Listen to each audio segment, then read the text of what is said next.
Hello students, this will be your third video on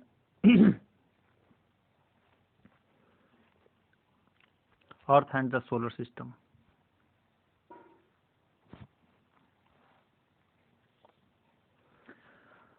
So हमने discuss कर लिया कि जितने भी प्लैनेट्स हैं उसे सन जो है अपने ग्रेविटेशनल फोर्स से अपने तरफ खींचा हुआ है। अगर ग्रेविटेशनल फोर्स न लगा करके खींचता होता सूरज तो कोई भी प्लैनेट कोई भी दिशा में भटक सकता था या थोड़ा बहुत रास्ता चेंज कर सकता था अपना। हमारे सोलर प्लैनेट, हमारा जो सोलर सिस्टम है उस सोलर सिस्टम में टोटल 8 प्लैनेट्स हैं। कितने प्लैनेट्स हैं? 8 प्लैनेट्स हैं। और उनका जो ऑर्डर है सूरज से दूरी के हिसाब से अगर हम देखें तो सबसे पहले आता है मरकरी, उसके बाद वीनस, फिर अर्थ, फिर मार्स। और ये सब जो है टेरेस्ट्रियल या इनर प्लैनेट्स कहलाते हैं। क्यों? क्योंकि यह सब के सब मरकरी, वीनस, अर्थ और ये मार्स, ये सब के सब अंदर की तरफ हैं, सूरज से पास में, नज़दीक में हैं। लेकिन इसके बाद जो 4 ठो पड़ेंगे जिसमें जुपिटर, सैटर्न, यूरेनस और नेपच्यून 4 ठो आएंगे। जुपिटर, सैटर्न, यूरेनस और नेपच्यून जो 4 ठो आएंगे आउटर प्लैनेट कहलाएंगे। क्यों? क्योंकि ये बाहर की तरफ हैं। ये इनर प्लैनेट और ये आउटर प्लैनेट्स कहलाएंगे। तो इनर वाले को हम टेरेस्ट्रियल प्लैनेट कहते हैं और बाहर वाले को उसे हम आउटर प्लैनेट या गैस जाइंट कहते हैं। क्यों? क्योंकि ये जो बाहर के बड़े बड़े प्लैनेट्स हैं एक्चुअली इनकी सॉइल काफ़ी डेंसिटी वाली नहीं है, काफ़ी अच्छी सॉइल नहीं है इनकी, बल्कि ये गैस धूल का एक गुबार है।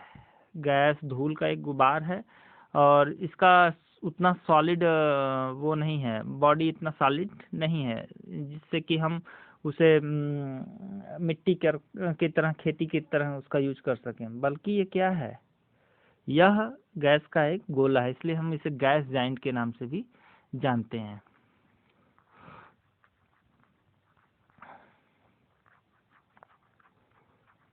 अब आगे देखते हैं।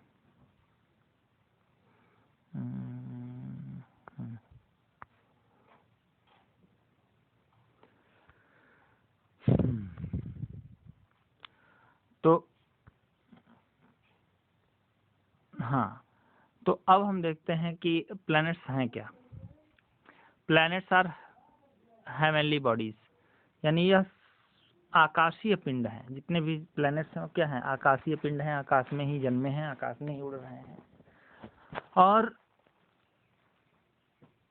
इनका सच कहा जाए तो ये जितने भी प्लैनेट्स हैं यह उनका खुद का न हीट है न लाइट है। क्यों? क्योंकि ये किसी न किसी तारे से टूटकर अलग हुए हैं और ठंडे पड़ चुके हैं। अब तारा हीट होता है, तारा में हीट भी होता है, तारा में लाइट भी होता है, लेकिन यह जो प्लैनेट्स हैं ये किसी न किसी तारे से टूट करके अलग हुए हैं और आज के समय में उनके पास हीट और लाइट नहीं है। जैसे सन से टूट करके ये सारे के सारे 8 प्लैनेट्स हमारे टूट करके अलग हुए थे, लेकिन टूटकर अलग हुए, लेकिन समय के साथ साथ इनकी जो गर्मी थी, जो सूरज के से टूटने के चलते जो गर्मी थी वो शांत पड़ती गई और न ही इनके पास खुद का अपना लाइट रह गया, न ही खुद का हीट रह गया। तो जितने भी प्लैनेट्स होते हैं ना उनकी खुद की हाइट होती है, हीट होती है, ना खुद की लाइट होती है। वो कैसे चमकते हैं? They reflect the light of the sun. ये क्या करते हैं? इनके ऊपर जो लाइट पड़ता है सन का, जैसे कि ये अपना सन है, सन तो लाइट देगा ही, चारों बगल देगा। अब अर्थ हमारी यहाँ पे है या वीनस यहाँ पे है, तो वीनस जो भोर का तारा बन के हमको चमकता हुआ दिखाई देता है। हम जैसे ये अपना ये सन है, ये अर्थ है और भोर का तारा बन के हमको दिखाई देता है, तो वीनस यहाँ कहीं चमक रहा हो, यहाँ कहीं होता है। अपनी अर्थ इधर होती है तो वीनस इस रास्ते पे चल रहा होता है, वीनस। तो हमें इस पे सूरज की जो रोशनी पड़ करके हमारे तक पहुंचेगी, ऐसे ऐसे पड़ेगी और ऐसे पहुंचेगी, तो यह हमें चमकता हुआ दिखाई देगा। तो एक्चुअली वीनस खुद नहीं चमकता, बल्कि सूरज की रोशनी टकरा करके इस पे पड़ती है और हमारे धरती के लोगों को दिखाई देती है। जब यह चमक दिन में होती है, मॉर्निंग में होती है, तो इसे हम भोर का तारा कहते हैं। और जब यह इवनिंग में होती है तो इसे हम इवनिंग स्टार या शाम का तारा कहते हैं।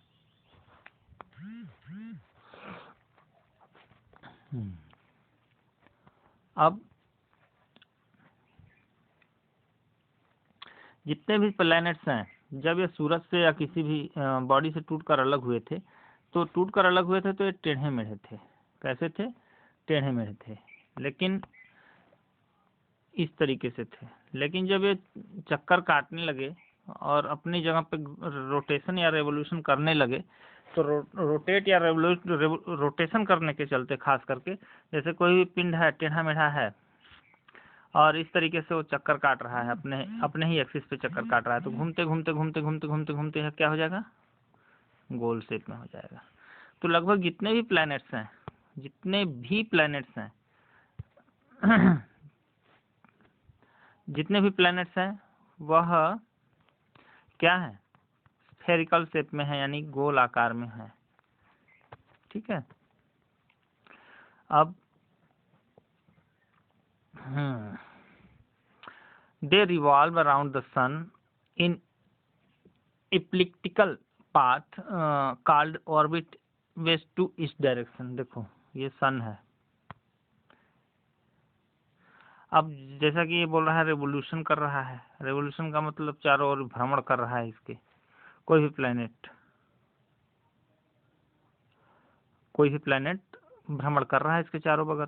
तो ये जो रास्ता बनता है यह अंडाकार रास्ता है, ओवल शेप में रास्ता बनता है, जिसे हम इलिप्टिकल भी कहते हैं। और ये जो रास्ता है इसे हम ऑर्बिट के नाम से भी जानते हैं। किस नाम से जानते हैं? ऑर्बिट नाम से भी जानते हैं। और जितने भी प्लैनेट्स उड़ते हैं वह वेस्ट से ईस्ट डायरेक्शन में उड़ते हैं। वो जितने उड़ेंगे किधर से किधर को उड़ेंगे? वेस्ट से ईस्ट की तरफ उड़ते हुए जाएंगे। और revolution around the sun, the planet also rotate on their axis. देखो जब रिवॉल्व कर रही हो, जब सन के चारों बगल कोई न कोई प्लैनेट रिवॉल्व कर रहा है इस तरीके से,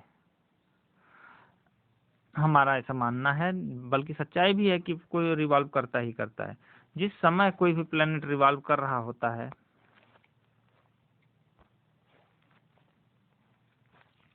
जिस समय कोई प्लैनेट रिवॉल्व कर रहा होता है तो वो अपने एक्सिस पर रोटेट भी कर रहा होता है। यानी ये वाली जो लाइन है, इस लाइन पर रोटेट भी कर रहा हुआ होता है, यानी धीरे धीरे रोटेट कर रहा है, जिसके चलते दिन रात उस पे होगा, है ना। Each planet takes a different time to complete one revolution around the sun and one rotation on its axis। ध्यान देना।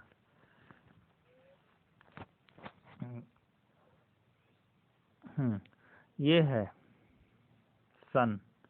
अब इसके अलग अलग पाथ पे ये अलग अलग पाथ है, तो अलग अलग पाथ है, तो किसी का पाथ बड़ा है, किसी का पाथ छोटा है। तो जिसका पाथ बड़ा है उसका साल बड़ा होगा, यानी हो सकता है 700 दिनों का यहाँ पे साल होता हो, यहाँ पे 200 दिनों का साल होता हो, और इसका 365 दिन का साल होता हो।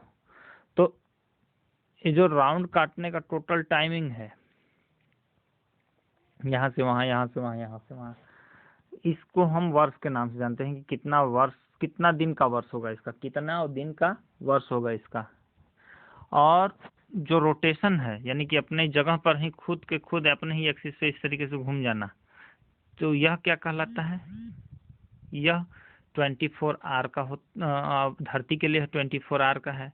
और इससे उसके दिन और रात में फर्क होता है, यानी रोटेशन से दिन और रात होता है और रिवोल्यूशन से ऋतुएं बदलती हैं। लेकिन सबका जो ऑर्बिट है, ऑर्बिट की लंबाई सबकी हर प्लेनेट की अलग अलग होती है, इसलिए वर्षों का फिर फर्क उस पर बहुत ज़्यादा पड़ता है और दिखाई देता है। अब मिलते हैं हम लोग नेक्स्ट वीडियो में।